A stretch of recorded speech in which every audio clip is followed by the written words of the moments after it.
ಪದಗಳು. ಈಗ ಸ್ವಾಗತ ಕಾರ್ಯಕ್ರಮ. ಈ ಜಾತ್ರೆಯ ಪೂರ್ವ ಸಿದ್ಧತಾ ಸಭೆಯ ಸನ್ಮಾನ್ಯ ಜನಪ್ರಿಯ ಶಾಸಕರು ಆಗಿರ್ತಕ್ಕಂಥ ಶ್ರೀ ಬಸನಗೌಡ ಕಡೆಯಿಂದ ಶಾಲು ಹಾಕಿ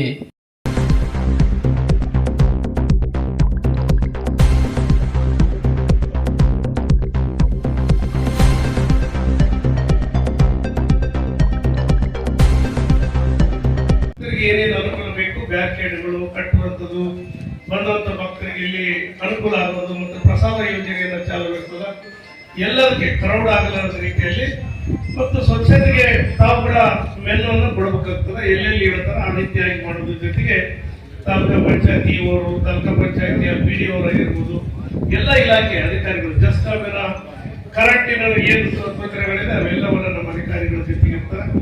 ಇವೆಲ್ಲ ಒಟ್ಟಾಗಿ ಸೇರಿ ಪ್ರತಿ ವರ್ಷದಂತೆ ಕೂಡ ಈ ವರ್ಷ ಕಲ್ಮಾಲ ಕರಿಪ್ತಾತನವರ ಜಾತ್ರೆಯನ್ನ ಅದ್ದೂರಿಯಾಗಿ ನಾವು ನಡೆಸಿಕೊಡೋಣ. ಮತ್ತು ಏನು ಈ ವರ್ಷ ಬರಗಾಲ ಇದೆ ನಮಗೆ, ಆದ್ರೂ ಕೂಡ ಆತನ ಇಚ್ಛೆಯಂತೆ 1 ತಿಂಗಳ ಕಾಲ ನಿರಂತರ ಜನ, ಯಾಕಂದ್ರೆ ಪೂರ್ವದಿಂದ ಇದು ಹಾಕಿಕೊಟ್ಟಿರುವಂತ ಪರಂಪರೆ ಮತ್ತು ಆ ಜನರ ನಂಬಿಕೆ ಭಾವನೆಗಳಿಗೆ ಯಾವುದೇ ಧಕ್ಕೆ ಇಲ್ಲದ ರೀತಿಯಲ್ಲಿ ನಾವು ಆ ಸೇವೆಯನ್ನ ಒದಗಿಸಿಕೊಡುವಂತ ಕೆಲಸವನ್ನ ಮಾಡೋಣ.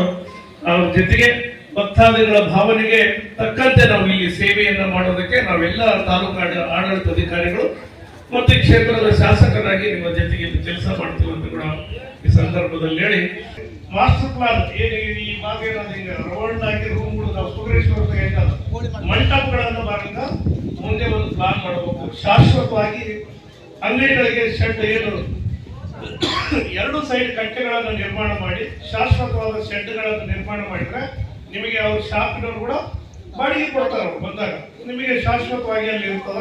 ಮತ್ತು ದೇವ್ರ ಬೀದಿ ಕೂಡ ನಿಮಗೆ ಸಂಪೂರ್ಣವಾಗಿ CC ವ್ಯವಸ್ಥೆಗಳನ್ನು ಮಾಡಿದ್ರೆ ಒಂದು ಕಾಲಿಟ್ಟರೆ ಒಂದು ಕೆಸರು ಒಂದು ಸಣ್ಣ ಇದು ಕೂಡ ಹತ್ತಲಾರ್ದಾಗ ನೀವು ಆ ವ್ಯವಸ್ಥೆಗಳನ್ನ ಬರುವಂತ ದಿನಗಳಲ್ಲಿ ಒಂದೇ ಸಾರಿ ಆಗಲ್ಲ, ವರ್ಷ ನೀವು ಬಂದಿರುವಂತದನ್ನ ಇಲ್ಲಿ ಖರ್ಚು ಮಾಡ್ತೀವಿ ಅಂತ. ಮತ್ತು ನಾವು ಕೂಡ ಸರ್ಕಾರದ ವತಿಯಿಂದ ನನ್ನಿಂದ ಕೂಡ ಏನ್ ಸಹಾಯ ಕೊಟ್ಟು ನಾವು ಮಾಡ್ತೇವೆ. ಈಗೆಲ್ಲ ನಾವೆಲ್ಲ ಮಾಡಿದ್ವಲ್ಲ, ಈ ದೇವಸ್ಥಾನದ ಒಳಗಲಿಂದ ಹಿಡಿದು ಅಪ್ ಟು ನಿಮ್ಗೆ ಅಲ್ಲಿವರೆಗೆ ನಮ್ಮ ಸರ್ಕಾರದ ಅನುದಾನ ಅಂತ ನಿಮ್ಗೆ ಮಾಡಿಕೊಡ್ತೀವಿ.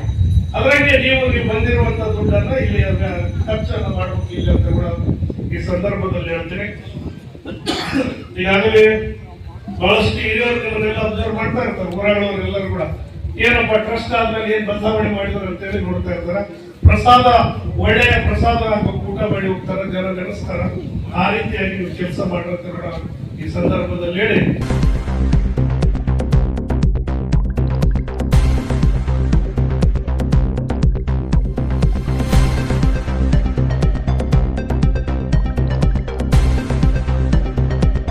ಲಾಸ್ಟ್ ಟೈಮ್ ತುಂಬಾ ಯಶಸ್ವಿ ಆಗೋಯ್ತು. ಅವ್ರು ಕೊಟ್ಟಿರ್ತಕ್ಕಂಥ ಎಲ್ಲ ನಿರ್ದೇಶನಗಳನ್ನ ನಾವು ಖಂಡಿತವಾಗಿ ನಾವು ಪಾಲನೆ ಮಾಡಿದ್ವಿ, ಅತ್ಯಂತ ಯಶಸ್ವಿ ಆಯಿತು. ಈ ವರ್ಷದ ನಮ್ಮ ಜಾತ್ರೆ 12ನೇ ತಾರೀಕು ಶುರು ಆಗುತ್ತೆ.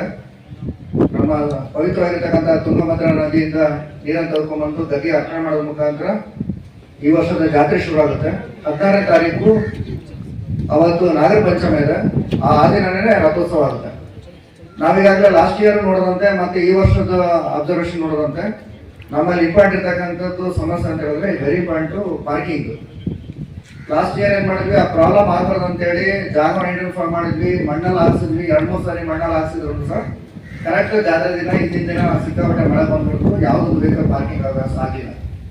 ಆದ್ರೂ ಈ ಸರಿ ಕಮಿಟಿಯಿಂದ ಮತ್ತೆ ನಾವು ತಹಶೀಲ್ದಾರ್ ಕಡೆಯಿಂದ ಮತ್ತೆ ರಿಕ್ವೆಸ್ಟ್ ಮಾಡ್ತೀವಿ, ಆ ಜಾಗವನ್ನೆಲ್ಲ ಮತ್ತೆ ಕ್ಲೀನ್ ಮಾಡಿ ಜಾಸ್ತಿ ಮಣ್ಣನ್ನು ಹಾಕಿ ಅಲ್ಲಿ ಪಾರ್ಕಿಂಗ್ ವ್ಯವಸ್ಥೆ ಮಾಡ್ಕೊಳಕ್ಕೆ ನಾವು ವ್ಯವಸ್ಥೆ ಮಾಡ್ತೀವಿ. ಲಾಸ್ಟ್ ಇಯರ್ ಆಯ್ತು, ಇಷ್ಟೆಲ್ಲ ಜಾತ್ರೆ ತುಂಬಾ ಚೆನ್ನಾಗಿ ನಡೀತಾ ಇತ್ತು. ನಮ್ಮ ಕಲ್ಮಲ್ಲಿ ಬೇರೆ ಆಪ್ಷನ್ ಇಲ್ಲ. ಬಂದ್ರ ಅಂತ ಹೇಳಿದ್ರೆ ಎಲ್ಲ ರೋಡ್ನಾಗೆ ಪಾರ್ಕಿಂಗ್ ಮಾಡ್ತಾರೆ. ಮತ್ತೆ ಈ ರೋಡ್ ಅಲ್ಲಿ ಇರ್ತಕ್ಕಂಥವ್ರಿಗೆ ಡೈವರ್ಷನ್ ಕೊಡಕ್ಕೂ ಬೇರೆ ಕಡೆ ದಾರಿ ಇಲ್ಲ.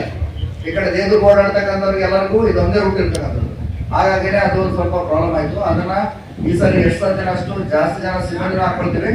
ಆಲ್ಟರ್ನೇಟ್ ಪಾರ್ಕಿಂಗ್ ಜಾಗವನ್ನು ನೋಡ್ಕೊಂಡು ಈ ಸರಿ ನಮಗೆ ವಿಶೇಷವಾಗಿ ಲಿಂಗಪ್ಪ ಈ ಕಡೆ ಬಂದಾರೆ ಸರ್ಕಾರಿಗೆ, ಆಮೇಲೆ PSI ತಿಮ್ಮಣ್ಣ ಬಂದಾರೆ. ಅವ್ರ ನೇತೃತ್ವದಲ್ಲಿನೇ ಪಾರ್ಕಿಂಗ್ ವ್ಯವಸ್ಥೆ ನೀಟಾಗಿ ಮಾಡ್ಬೇಕಂದ್ರೆ ನಾನು ಡೈರೆಕ್ಷನ್ ಕೊಡ್ತೇನೆ.